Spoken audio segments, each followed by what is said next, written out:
The iron bars felt colder than death itself as Thea Langford pressed her forehead against them, watching the first pale hints of dawn creep across the dusty street of Julian, California.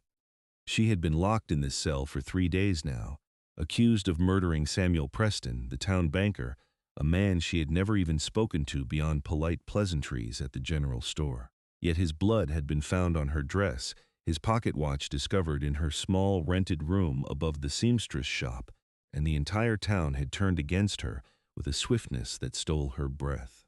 The sheriff, a portly man named Graves who seemed more interested in closing cases than finding truth, had barely listened to her protests of innocence before throwing her behind bars and declaring the matter solved. She was 22 years old, alone in this world since her parents had died of fever 2 winters past, and now she would hang for a crime committed by someone else's hand. The thought made her stomach twist with terror and rage in equal measure. Through the small barred window, she could see the gallows being constructed in the town square, the hammer blows echoing like a death knell through the quiet morning air. They would hang her in 2 days, the judge had declared, barely bothering with a trial that lasted less than an hour. Thea heard footsteps outside her cell, but they were different from the sheriff's heavy tread or his deputy's shuffling gait. These steps were purposeful, quiet despite their weight, and they stopped directly outside the jail's back entrance. She held her breath, pressing herself against the bars to see better in the dim light of the single lantern hanging in the corridor. The back door exploded inward with a crack of splintering wood that made Thea jump backward. A massive figure filled the doorway, silhouetted against the pre-dawn darkness. He was enormous, broad-shouldered and tall, with long dark hair that hung past his collar, and a thick beard that covered the lower half of his face. His arms were thick with muscle, visible even through the buckskin shirt he wore, and he moved with the quiet confidence of a mountain lion stalking prey. "Are you Thea Langford?" His voice was deep and rough, like gravel tumbling down a mountainside. She nodded, unable to find her voice, heart hammering in her chest. "Then we need to leave now." He crossed to her cell in 3 long strides, producing a set of keys from his belt. When she stared at him in confusion, he added, "Took them off the deputy about 5 minutes ago. He will wake up with a headache, but he will live." "Who are you?" Thea finally managed to whisper. "Kade Quinlan, your brother hired me to get you out." He found the right key and turned it in the lock with a solid click. "I do not have a brother," Thea said, even as the cell door swung open. Kade paused, his dark eyes meeting hers for the first time. They were a startling shade of gray-green, like storm clouds over pine forests. "Then someone lied to me. But I have already broken into a jail and assaulted a lawman, so we might as well complete the job. Unless you want to hang for murder?" "I did not kill anyone," she said fiercely. "I believe you." The simple statement, delivered with such certainty, made tears spring to her eyes. No one else had believed her. "But we can discuss it later. Right now, we run." He grabbed her hand, his palm rough and warm against hers, and pulled her toward the broken door. Thea stumbled after him, her legs weak from days of confinement and fear. The cool morning air hit her face as they emerged into the alley behind the jail, and she drew in a great gasping breath of freedom. A massive bay horse stood waiting, already saddled and loaded with supplies. Kade lifted her onto the saddle as though she weighed nothing at all, then swung up behind her in one fluid motion. His arms came around her to grasp the reins, caging her in warmth and solid muscle, and then they were moving, the horse's hooves muffled by the dirt as they navigated the narrow alleys of Julian. They passed darkened buildings and sleeping houses, keeping to the shadows. A dog barked somewhere, but no one emerged to investigate. The eastern sky was turning pink and gold as they reached the edge of town, and Kade urged the horse into a gallop, heading toward the rocky hills that surrounded the mining settlement. Thea clung to the saddle horn, acutely aware of the solid warmth of the man behind her, the way his chest pressed against her back with each breath. She had never been this close to a man before, and certainly never one like this, all raw power and controlled strength. He smelled of pine smoke and leather and something wild she could not name. They rode hard for what felt like hours, climbing into the rugged terrain of the Cuyamaca Mountains. The sun climbed higher, burning away the cool morning air, and still Kade pushed on, only slowing when they reached a narrow creek bed shaded by massive oak trees. He finally reined in the horse and dismounted, reaching up to lift Thea down. His hands spanned her waist easily, and he set her on her feet with surprising gentleness. "We will rest here for a bit," he said. "Let the horse drink. We have a long ride ahead." Thea's legs trembled as she walked to the creek, kneeling to splash cold water on her face. The reality of what had just happened was beginning to sink in. She was free, but also a fugitive now. She looked up at Kade, who was loosening the saddle girth and checking the horse's hooves with practiced efficiency. "Why did you do this?" she asked. "If no one hired you, why risk yourself for a stranger?" Kade straightened, his gray-green eyes studying her with an intensity that made her breath catch. "I was in the saloon when they brought you in," he said slowly. "I saw your face. You were terrified, but you were not guilty. I have spent enough time around killers to know the difference." He paused, running a hand through his long, dark hair. "And someone did approach me, though they never claimed to be your brother. An older woman, with gray hair and kind eyes. She said you were innocent, that you needed help, and she paid me half now and half when you are safe." "Mrs. Henderson," Thea breathed. "She runs the boarding house. She was kind to me when I first came to Julian." Tears spilled down her cheeks. "I cannot believe she did that." "Believe it," Kade said. "Now we need to decide what comes next. I have to prove my innocence," Thea said immediately. "I cannot spend life running. That will not be easy from the wrong side of the law." "I know." She wrapped her arms around herself, suddenly cold despite the warming day. "But I have to try. Someone framed me, put that blood on my dress, planted that watch in my room. Someone murdered Mr. Preston and wanted me to take the blame. I need to know who and why." Kade studied her for a long moment, then nodded slowly. "Then we will figure it out. But first, we need to get you somewhere safe, where a posse cannot find you." He glanced up at the sky, gauging the sun's position. "I have a cabin about 2 days' ride from here, high in the mountains. No one knows about it except me. We can make that our base while we work on clearing your name. You do not have to help me," Thea said softly. "You have already done more than anyone had a right to ask." "I know," Kade said simply, "but I am going to anyway." He turned back to the horse, checking the supplies tied to the saddle. "We should eat something, then keep moving. They will discover you are gone soon if they have not already." He produced hard biscuits and dried meat from the saddlebags, along with a canteen of water. They ate in silence, Thea's mind racing with questions and fears and a strange, unfamiliar feeling of hope. This man, this stranger with his rough exterior and gentle hands, believed her. It was a gift she had not expected. "How long have you lived in the mountains?" she asked, needing to fill the silence with something other than her own anxious thoughts. 5 years, give or take," Kade replied. "I came out here after the war, needed somewhere quiet. Somewhere with space to breathe." "The war," Thea repeated softly. "So many men carried scars from those terrible years, visible and otherwise. Which side?" "Union, Colorado volunteers."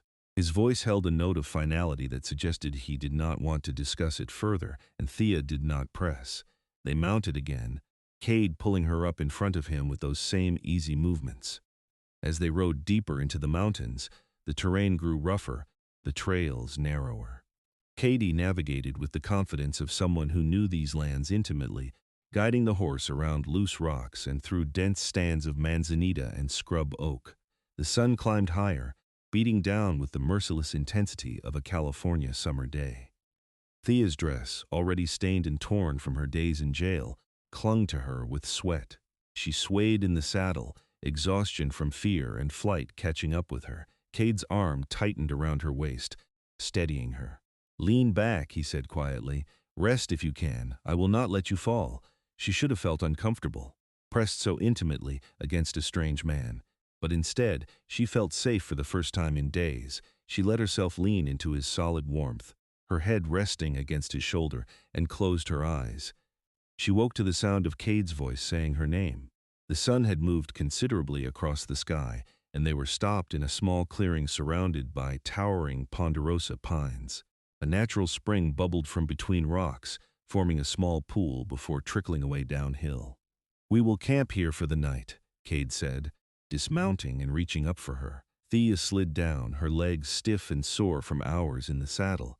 She stretched carefully, trying to work out the kinks while Kade efficiently unsaddled the horse and set up a simple camp.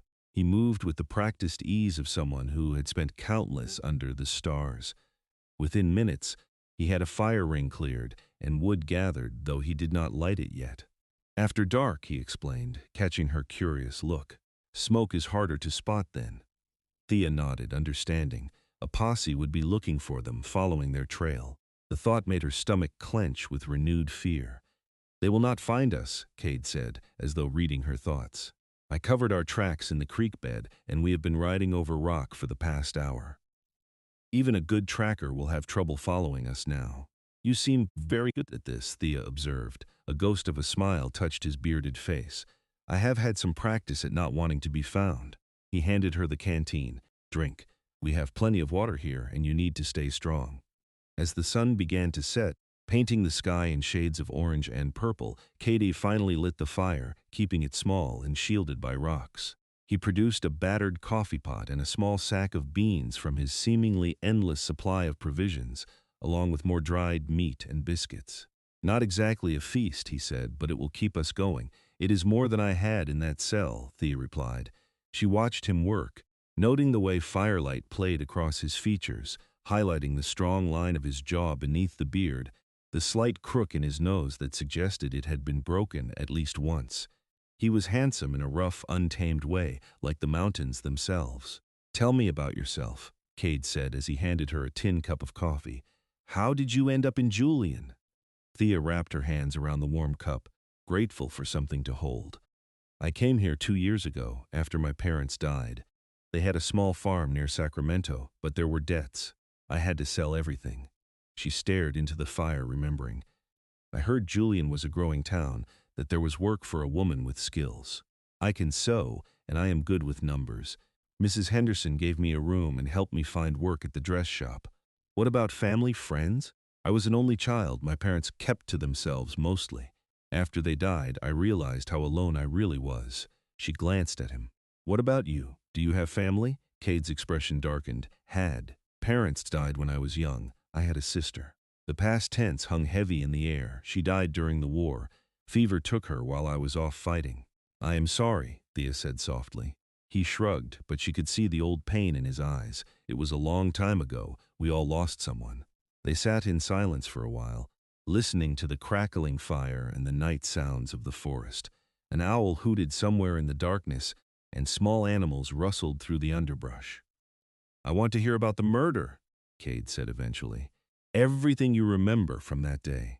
Thea took a deep breath, organizing her thoughts. It was 3 days ago, a Tuesday. I was working at the dress shop doing alterations on Mrs. Patterson's new gown. She is the wife of the mine owner, she added. Around mid-afternoon, I realized I had run out of the blue thread I needed, so I went to the general store to buy more. What time was this? Maybe 3 o'clock? The church bells had just rung the hour. I bought the thread from Mr. Chen, the shopkeeper, then walked back to the dress shop. It could not have taken more than 20 minutes. She paused, remembering. When I got back, Mrs. Patterson was there, and she seemed agitated about something, kept looking out the window. But she did not say anything to me, just told me to hurry with the dress because she needed it for a dinner party that weekend. And the banker? When did you last see him? I had not seen Mr. Preston in weeks, maybe a month. I had no reason to interact with him. I do not even have enough money to keep at his bank. Thea's voice grew bitter. The sheriff said he was killed around 4 o'clock, stabbed in his office at the bank. But I was at the dress shop the entire time, and Mrs. Fletcher, the shop owner, vouched for me. Not that it mattered to Sheriff Graves. And the evidence? The blood in the watch? I have no idea how they got there, Thea said desperately. When the sheriff came to my room that evening, I was getting ready for bed. He said someone had reported seeing blood on a dress hanging in my window.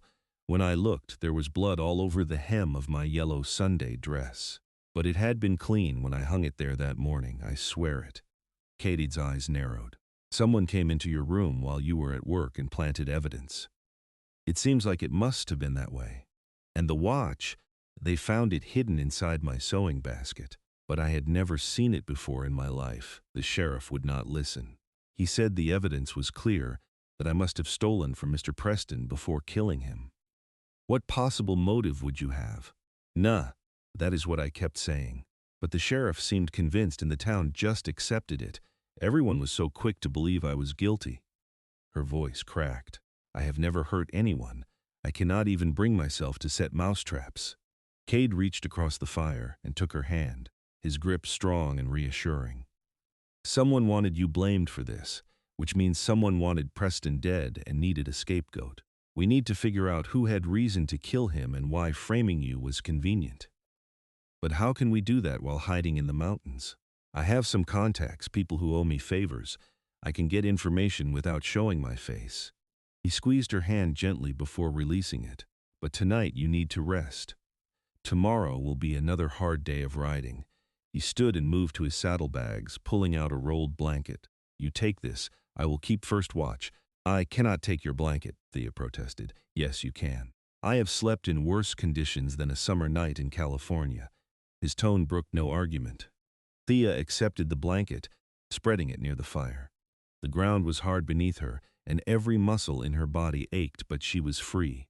That thought kept circling through her mind as she closed her eyes. She was free, and this incredible, mysterious man had given her that gift. She woke once in the deep night to see Kade sitting with his back against a tree, his rifle across his lap, silhouetted against the stars.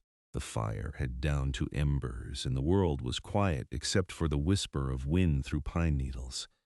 She watched him for a moment, this guardian who had appeared out of nowhere, then drifted back to sleep, feeling safer than she had any right to. Morning came with birdsong and the smell of coffee. Kade already had the fire going and was cooking something in a small pan. Eggs, he said, catching her surprised look. Found a quail nest. We should eat well when we can. They broke camp quickly after eating, Kade erasing all signs of their presence with meticulous care. Then they were riding again, climbing higher into the mountains. The air grew cooler, scented with pine and the distant smell of water. Tell me about your cabin, Thea said as they rode. It is nothing fancy, Kade replied. One room, stone fireplace, a decent roof. I built it myself after I decided I was done with town living. There is a stream nearby with good fishing, plenty of game in the area. It is isolated, which is exactly how I wanted it. It sounds lonely, sometimes, he admitted, but peaceful. After the war, after everything, I needed peace more than I needed company. What made you come down to Julian if you prefer isolation? Needed supplies. Salt, flour, coffee, things I cannot get from the land. I try to make the trip once every few months, get what I need, then disappear again. He paused. This was supposed to be a quick trip. Get my supplies and leave. Then I saw them dragging you into that jail. And you could not look away, Thea said softly. No, I could not. They rode in comfortable silence for a while. Thea found herself relaxing against Kade's chest, growing accustomed to the rhythm of the horse's gait and the steady presence of the man behind her. She should have been terrified, alone in the wilderness with a stranger, running from the law. Instead, she felt more alive than she had in years. By mid-afternoon, they reached a high meadow filled with wildflowers, a riot of color against the green grass. Kade stopped to let the horse rest and graze. He helped Thea down and she walked through the flowers, feeling sun-warmed petals brush against her skirts. It is beautiful up here, she breathed. Yes, Kade agreed, but when she turned, he was looking at her, not the meadow. Their eyes met, and something electric passed between them, a recognition that went deeper than words. Thea felt her heart skip, heat rising in her cheeks that had nothing to do with the sun. Kade cleared his throat and looked away. We should keep moving. Want to reach the cabin before dark. The last leg of the journey took them along narrow trails that barely deserved the name, winding through dense forest and across rocky slopes. Just as the sun was beginning to set, they emerged into a small clearing. A sturdy log cabin stood at one end, backed against a cliff face, with a lean-to stable beside it. A clear stream ran along the edge of the clearing, its music filling the air. Home, Kade said simply. He dismounted and lifted Thea down, then led the horse to the stable. Thea approached the cabin, noting the careful construction, the way it was positioned to catch sunlight, but remain hidden from any distant vantage points. Kade had built this not just as a home, but as a fortress of solitude. Inside, the cabin was indeed simple but well made. A large stone fireplace dominated one wall, with a sturdy table and chairs nearby. A bed stood in one corner, covered with furs and wool blankets. Shelves held supplies and a few books. Everything was neat and organized, the space of someone who lived deliberately. "You will take the bed," Kade said, entering behind her. "I will sleep by the fire." "Kade, I cannot keep taking your bed, your blankets, everything," Thea protested. "You can and you will." He set his rifle by the door and began unpacking the saddlebags. "I insist, you are very stubborn, yes." He agreed with a slight smile. "So I have been told." Over the next few days, they fell into a rhythm. Kade would hunt and fish while Thea explored the area around the cabin, never wandering far. She found wild berries and edible plants, contributing what she could to their meals. In the evenings, they would sit by the fire and talk, sharing stories of their lives, their hopes and fears. Thea learned that Kade had been a scout during the war, that he had seen terrible things that still haunted his dreams. She learned that he had been engaged once, before the war, but his fiancée had married someone else when he came back changed and damaged. She learned that he read poetry in the quiet hours, that he carved small animals from wood with patient skill, that he had a surprisingly gentle laugh that rumbled up from deep in his chest. Kade learned that Thea loved to sing, though she had not done so in months. He learned that she was clever with numbers and had dreamed of being a teacher before circumstances forced her into seamstress work. He learned that she was braver than she realized, that she had a quick wit and a kind heart, that her smile made something tight in his chest loosen and ease. On the third evening at the cabin, as they sat watching the sunset paint the sky in brilliant colors, Kade said, "I have been thinking about Preston's murder, about who would benefit from his death." Thea turned to him eagerly. "What have you concluded?" "A banker holds secrets. He knows who has money, who has debts, who is in trouble. If Preston discovered something illegal, if he was going to expose someone, that would be motive for murder. But who and why frame me?" "You were convenient," Kade said bluntly. "A woman alone, no family, no real connections in town. If something happened to you, who would care enough to ask questions? Mrs. Henderson did, but she is an exception." The truth of his words stung, but Thea could not deny it. "So, where do we start?" "I need to ride into town, ask some questions, not Julian. Somewhere nearby where I can get information without being connected to your escape." He looked at her seriously. "You will have to stay here. Stay hidden." Fear clutched at Thea's heart. "How long will you be gone?" 2 days, maybe 3. I will bring back whatever news I can gather." He reached out and took her hand. "You will be safe here. I will show you how to bar the door, where I keep the spare rifle. If anyone comes, and they will not, you hide in the caves behind the cabin. There are caves I will show you tomorrow.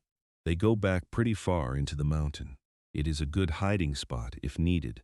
That night, Thea lay in the bed that smelled of pine and leather and Kade staring at the ceiling. The thought of him leaving filled her with a fear that was not just about being alone. Somewhere over these past days, this man had become important to her, more than important.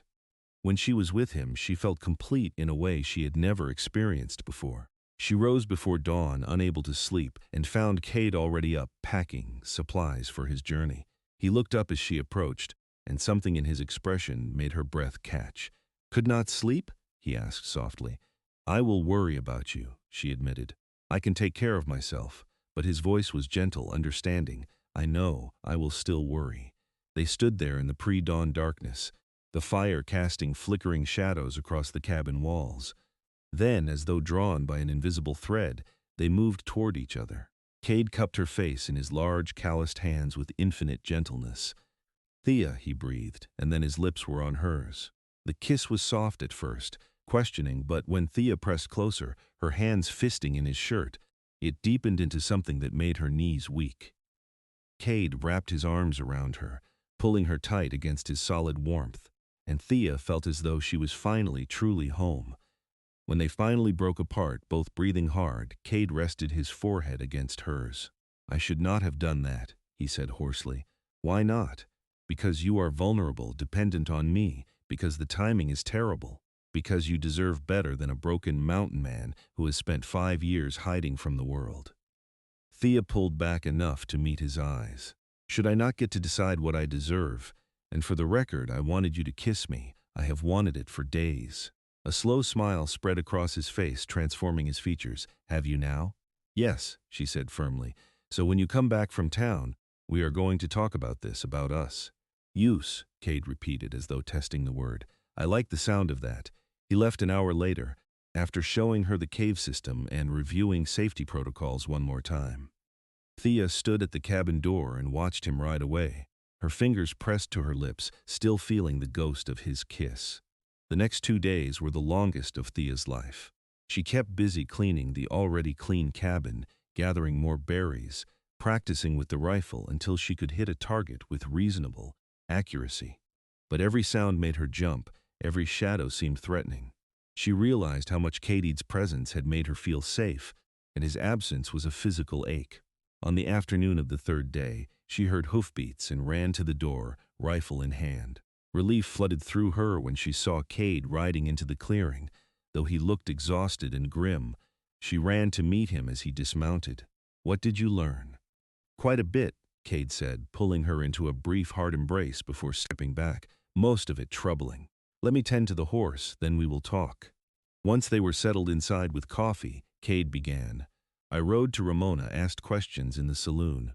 Used the name John Smith, said I was just passing through. Got men talking, which is easy enough with a few rounds of whiskey. He paused, taking a sip of his own coffee. Preston was not well liked. He was ruthless about collecting debts, and he had recently foreclosed on several properties. But more interesting, he had a partner. A silent partner in various investments. Who? James Patterson, Thea gasped. The mine owner, but he is one of the richest men in the region. Rich men always want to be richer, Kade said. From what I gathered, Preston and Patterson were involved in some questionable land deals, buying up properties, sometimes through intimidation, then reselling them at huge profits. There are rumors they were planning something big, a scheme to buy up most of the water rights in the valley. Water rights are worth more than gold in California, Thea said slowly. Exactly, but apparently Preston was getting cold feet. He had been seen arguing with Patterson in the street a week before the murder. Someone overheard Preston saying he wanted out, that things had gone too far. Understanding dawned on Thea's face.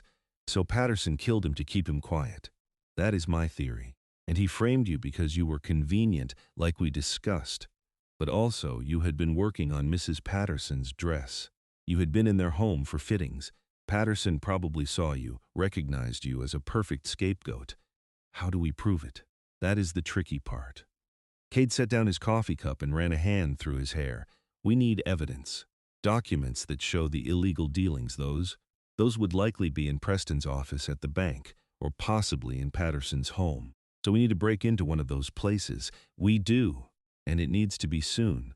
They are still looking for you, but the longer you are gone, the more likely they are to assume you have fled the territory entirely. Right now, they are watching the roads and checking stagecoaches. But that will not last forever. When do we go? Kade looked at her seriously.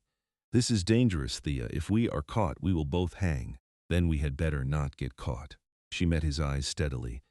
I am tired of running, Kade. I want my life back. And more than that, I want justice. Preston deserves justice, even if he was not a good man, and Patterson should pay for what he has done. Pride shone in Kade's gray-green eyes. Then we will do this together. But first we plan. Carefully, we only get one chance. They spent the rest of that day and the next planning their approach. Kade sketched a map of Julian from memory, marking the locations of the bank, the Patterson mansion, the sheriff's office. They discussed timing, escape routes, contingencies. The bank is too risky, Kade decided, too central, too many eyes on it. The Patterson house is on the edge of town, surrounded by trees. If we go at night, when there is a party or social event to distract them, we might be able to slip in and search Patterson's study. How will we know when they are hosting an event? Kade smiled slightly. I have a friend who works at the hotel in Julian. She owes me a favor. I will send her a message asking about upcoming social events. Make it seem like I am asking on behalf of someone interested in the local society. A female friend? Thea could not help asking. His smile widened. A married female friend with 3 children and a husband she adores. Jealous? Maybe, Thea admitted. Kade crossed to where she sat at the table and pulled her to her feet. You have no reason to be, he said softly. wrapping his arms around her. I have not looked at another woman the way I look at you in longer than I can remember. How do you look at me? Like you are water in the desert. Like you are the answer to a question I did not know I was asking. He kissed her gently. Like you are everything I did not know I needed until you stumbled into my life. Thea's eyes filled with tears. I love you, she whispered. I know it is too soon and the circumstances are insane, but I love you, Kade Quinlan. It is not too soon, Kade said roughly, pulling her close. I love you too, Thea Langford. From the moment I saw you in that jail cell, looking terrified but unbroken, I was yours. They kissed then, deep and passionate, and Thea felt as though her heart might burst from the joy of it. When they finally broke apart, both breathing hard, Kade rested his forehead against hers. When this is over, he said, when your name is cleared and you are free, will you stay with me? Here, in this cabin, in these mountains? Yes, Thea said without hesitation. Anywhere with you is where I want to be. It is a hard life, he warned. Isolated, sometimes harsh. I do not care about hard. I care about being with someone who sees me, really sees me, someone who believes in me, someone whose arms feel like home. She cupped his bearded face in her hands. That is you, Kade. You are my home now. He kissed her again, slower this time, pouring everything he felt into it. When they finally pulled apart, his eyes were bright with emotion. We should probably focus on not getting hanged first, he said with a shaky laugh. Probably a good idea, Thea agreed, smiling. Over the next week, they refined their plan. Kade's friend sent word that the Pattersons were hosting a dinner party in 4 days for several visiting businessmen from San Francisco. It would be the perfect distraction. Kade taught Thea how to move silently through the forest, how to read signs and tracks. He showed her how to pick a simple lock using tools he fashioned from wire. They practiced until she could do it with her eyes closed. You were a scout, a mountain man, Thea said one afternoon as they sat by the stream. Where did you learn to pick locks? The war, Kade said simply. Sometimes we needed to get into places quietly, and after the war, when I was drifting, I did some work that required various skills. He glanced at her. I am not proud of everything I have done, Thea. I have stolen. I have hurt people when necessary. The man I am now is not the man I was before the war. I do not care about the man you were before, Thea said firmly. I love the man you are now, the man who saves innocent women from hanging, the man who reads poetry by firelight, the man who is risking everything to help me clear my name. Kade pulled her close, kissing the top of her head. How did I get so lucky to find you? I think I am the lucky one. On the evening before their planned infiltration, they rode within a few miles of Julian and made camp in a dense copse of trees. They could see lights from the town in the distance, and Thea felt her anxiety rising. We will wait until late, Kade said, checking his weapons with practiced efficiency. Let the party get well underway, wait for the guests to be deep in their cups, then we move. And if we are discovered, then we run. I have horses stashed at 3 different points around the town. We get to any of them, we can be gone before they can mount a proper pursuit. He looked at her seriously. But if something goes wrong, if I tell you to run, you run. Do not wait for me. Do not argue. Get to the cabin. Get the supplies I showed you, and head north. There is a trading post about 40 miles from here, run by a Shoshone man named Broken Wing. Tell him I sent you, and he will help you get somewhere safe. I am not leaving you, Thea said firmly. Thea, if I am caught, there is nothing you can do. But if you are free, you can get word to people who can help, maybe clear both our names eventually. No. She grabbed his arms, forcing him to look at her. We do this together or not at all. I already lost everything once. I will not lose you too. Kade stared at her for a long moment, then pulled her into a fierce embrace. Stubborn woman, you love me anyway. I do. God help me, I do. They waited until well past midnight, until the sounds of music and laughter from the town began to fade. Then they moved, silent shadows slipping through the darkness. Kade led them around the edge of Julian, avoiding the main streets, until they reached the Patterson property. The mansion was indeed lit up, with carriages out front and well-dressed people visible through the windows. But the study Kade's contact had described was on the backside of the house, facing the forest. A single lamp burned in the window. Someone is in there, Thea whispered. Kade nodded. We wait. They will have to leave eventually. They crouched in the trees, watching. After what felt like hours but was probably only 20 minutes, the light went out. They waited another 10 minutes, then moved. The window was locked, but Kade produced a thin blade and slid it between the sashes, lifting the latch with practiced ease.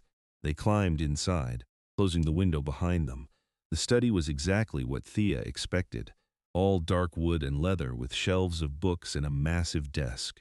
Kade immediately went to the desk, testing drawers. Most were locked. "I will work on these," he whispered, "and you check the shelves. See if any books look out of place, or if there are any hidden compartments." Thea moved to the shelves, running her fingers along spines, pulling out volumes at random. Many were hollow, containing not books, but spirits and cigars. One contained a Derringer pistol, but no documents. Behind her, she heard the soft click of Kade picking the desk locks. He rifled through papers quickly, rejecting most, occasionally tucking one into his shirt. "Thea?" he hissed suddenly. "Look at this." She hurried over. He had found a leather journal, its pages filled with numbers and notations. "It is a ledger," Kade said, "of their illegal transactions. Properties bought through intimidation, bribes paid to officials, everything." "That is exactly what we need," Thea breathed. "There is more." Kade had moved to another drawer. Letters between Patterson and Preston. Preston was threatening to go to the territorial authorities to expose everything. So Patterson definitely killed him. "It seems likely, but we need something that directly connects Patterson to the murder." They searched for another 10 minutes, moving as quickly as they dared, always listening for footsteps. Then Thea found it, tucked into a book on the top shelf. A single sheet of paper in Patterson's handwriting. "Preston is becoming a liability. He threatens everything we have built. Something must be done before he destroys us both. I will handle it personally and ensure the matter is resolved permanently. The seamstress girl will make a perfect scapegoat. No one will question her guilt." Thea's hands shook as she held the paper. "This is it. This proves everything." Kade was beside her in an instant, reading over her shoulder. "This is enough. Let us go." They had just reached the window when they heard voices in the hallway outside the study. Kade and Thea froze.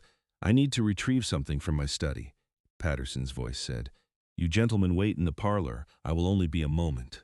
"Go," Kade hissed, practically shoving Thea out the window. She tumbled into the bushes below, clutching the papers and journal. Kade followed, pulling the window shut behind them just as the study door opened. They ran, crashing through the underbrush. Behind them, Thea heard Patterson's shout of alarm. "Thief! Someone has been in my study!" "This way," Kade gasped, pulling her toward the nearest cash point. They could hear men shouting, dogs barking. The whole town was waking up. They reached the horses. 2 solid mounts Kade had hidden in a small barn on an abandoned homestead. They mounted and rode hard, heading not back toward the cabin but east, toward the territorial capital.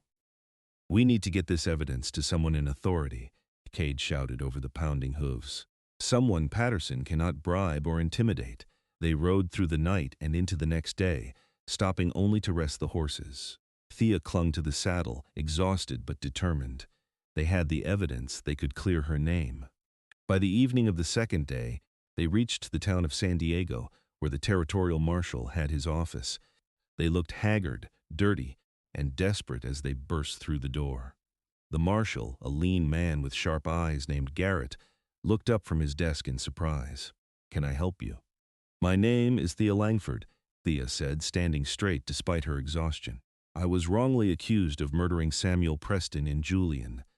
This is the evidence that proves James Patterson committed the crime and framed me for."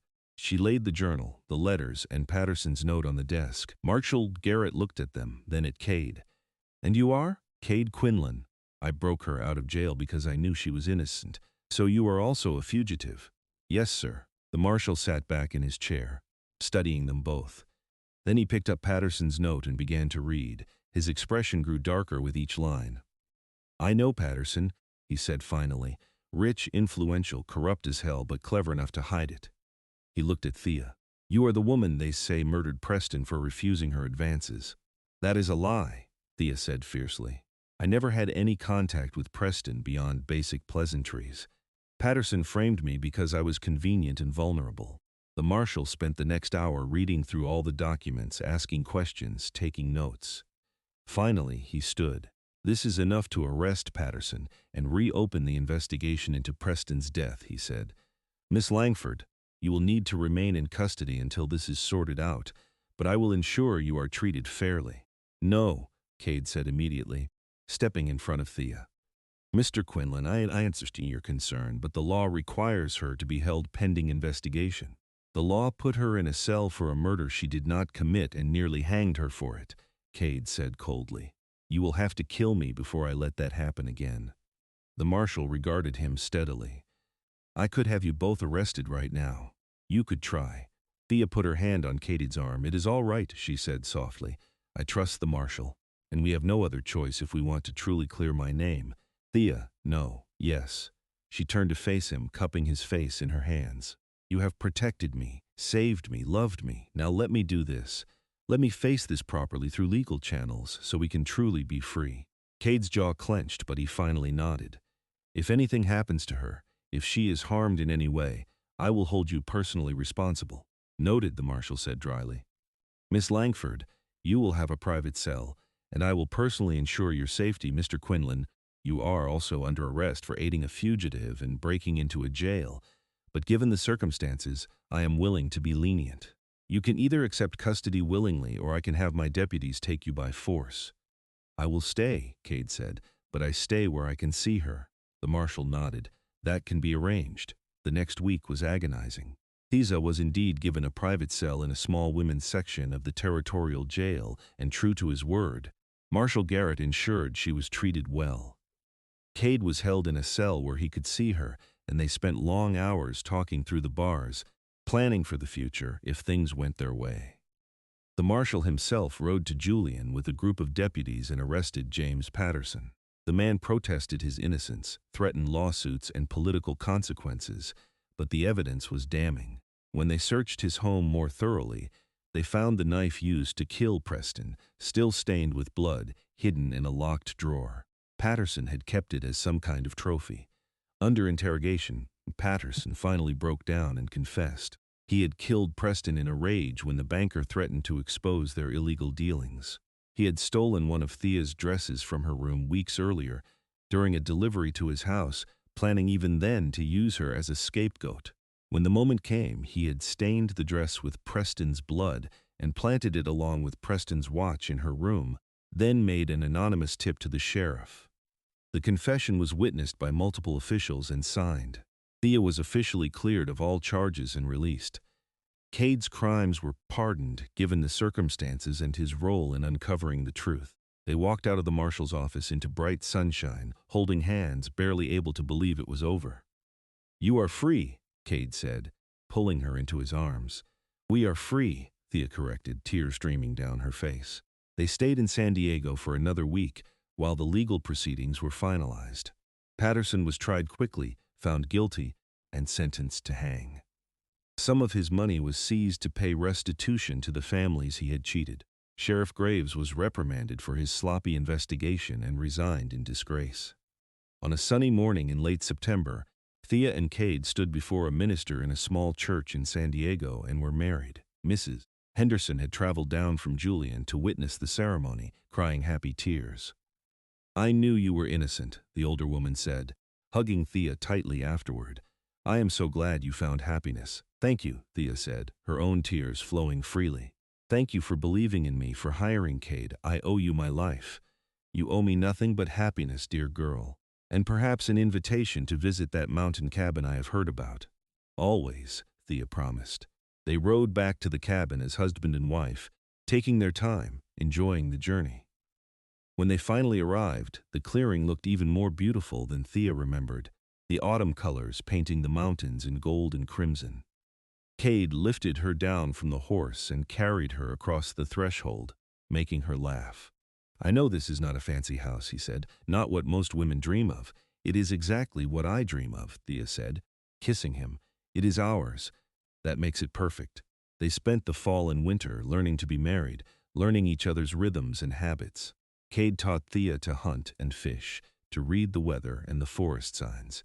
Thea taught him to let someone care for him, to trust that she would not leave, that her love was constant. On cold nights, they sat by the fire while Kade carved and Thea sewed, creating a life together, stitch by stitch. Sometimes Thea sang, her voice filling the cabin with warmth. Sometimes Kade read poetry aloud, his deep voice making the words come alive. They made love with a passion that surprised them both, finding joy and comfort in each other's arms. In the quiet aftermath, wrapped in blankets and each other, they talked of their dreams, their fears, their hopes for the future. Spring came with wildflowers and warming days. Thea realized she was pregnant in early May, a full year after Kade had broken her out of that jail cell. When she told him, he whooped with joy and spun her around, then immediately became overly protective, insisting she rest constantly. "I am pregnant, not fragile," she laughed, but secretly loved his attentiveness. Their son was born in late November of 1875 during the first snowfall of winter. Kade delivered the baby himself with steady hands and a calm voice, though Thea could see the fear in his eyes. When he finally placed the squalling infant in her arms, tears streaked his bearded face. "He is perfect," Kade whispered. "You are perfect." They named him Thomas after Thea's father. He had Kade's dark hair and Thea's blue eyes, and from the first moment, he owned their hearts completely. The years passed in a blur of happiness. They added rooms to the cabin as their family grew. A daughter came 2 years after Thomas, bright and fierce and beautiful. They named her Margaret Rose, and she became the light of Kade's life. Another son followed 2 years after that, whom they named Daniel. Kade proved to be a wonderful father, patient and loving, teaching his children the ways of the forest with the same care he had once taught their mother. Thea watched him with their babies, this big mountain man rendered gentle by tiny hands grasping his fingers, and fell in love with him all over again. They made occasional trips to town, though they preferred their mountain sanctuary. Mrs. Henderson came to visit several times, delighting in the children. Other friends found their way to the cabin over the years, people who valued privacy and peace the way Kade and Thea did. On their 10th wedding anniversary, as they sat on the porch watching the sunset while their children played in the clearing, Thea leaned against Kade's shoulder. "Do you ever regret it?" she asked, "giving up your solitude for a noisy family?" Kade wrapped his arm around her, pulling her close, "Not for a single second. Before you, I was just existing, hiding from life. You gave me a reason to live again, to hope again, to believe I deserved happiness." "You saved my life," Thea reminded him. "You saved mine right back," Kade said, "in every way that matters." They kissed as the sun set in a blaze of orange and gold, their children's laughter ringing through the clearing, their cabin standing strong against the mountain. 20 years after that desperate night when Kade broke Thea out of jail, they sat in the same spot, now silver-haired and lined with age, but still very much in love. Their children were grown, Thomas working as a tracker for the Territorial Marshal Service, Margaret married to a good man and expecting her first child, Daniel studying law in San Francisco. "We did well," Thea said softly, surveying their life. "Yes," Kade agreed, "we did very well indeed. Do you remember the first time you saw me?" "Every detail," Kade said. "You were terrified but trying so hard to be brave. Your hands were gripping those cell bars so tightly your knuckles were white. You looked at me like I might be a dream or a demon. You could not decide which. I thought you were the most beautiful thing I had ever seen," Thea admitted, "this huge, powerful man appearing out of nowhere to save me, like something out of a story." "I am not beautiful," Kade protested. "To me you are. You always have been." She took his hand, worn now with age and work but still strong. "I would live it all again. Every terrifying moment, every danger, just to end up here with you."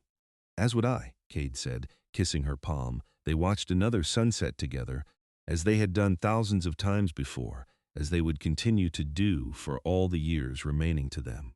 Two people who had found each other in the darkest of circumstances and built a life filled with light and love and laughter. In the end, Thea often reflected in her later years, being falsely accused and jailed had been the strangest blessing. It had brought her Kade, had given her a family she had never thought possible, had led her to a life of deep contentment in the California mountains she now called home. And Kade, who had spent 5 years hiding from the world, had learned that sometimes the greatest courage is not in isolation, but in opening your heart to another person, in letting yourself be vulnerable and loved. They had saved each other, these two wounded souls, and in doing so had created something beautiful and lasting. Their love story became legend in those mountains, passed down through generations. The tale of the mountain man who broke the innocent woman out of jail and rode away before dawn, only to find that what they were really escaping toward was each other, was home, was a love that would endure for all their days. Margaret brought their first grandchild, a boy, to meet them the following spring. Kade held the infant with the same gentle strength he had held his own children, and Thea watched with tears in her eyes as he sang a soft lullaby she had taught him decades ago. Their story could have ended in tragedy, with Thea hanged for a crime she did not commit, with Kade alone forever in his mountain cabin. But instead, it became a testament to courage, to believing in justice even when the world seems unjust, to the transformative power of love given and received. In the summer of 1897, Thea and Kade celebrated their 42nd wedding anniversary, surrounded by children, grandchildren, and even a few great-grandchildren. The cabin had grown into a sprawling compound, with additional structures built by their sons and sons-in-law. But the original cabin still stood at the heart of it all, solid and enduring. As they cut the cake Margaret had baked for the occasion, as they danced slowly to music played by their grandchildren, as they smiled at each other across the crowded room, Thea remembered that desperate girl in the jail cell and marveled at how far she had come. And Kade, watching his wife's face glow with happiness, thought of the broken soldier who had fled to these mountains seeking only peace and solitude, never imagining he would find so much more. "Thank you," Thea whispered to him as they danced. "For what?" Kade asked, though his eyes were suspiciously bright. "For believing me, for saving me, for loving me, for giving me this life."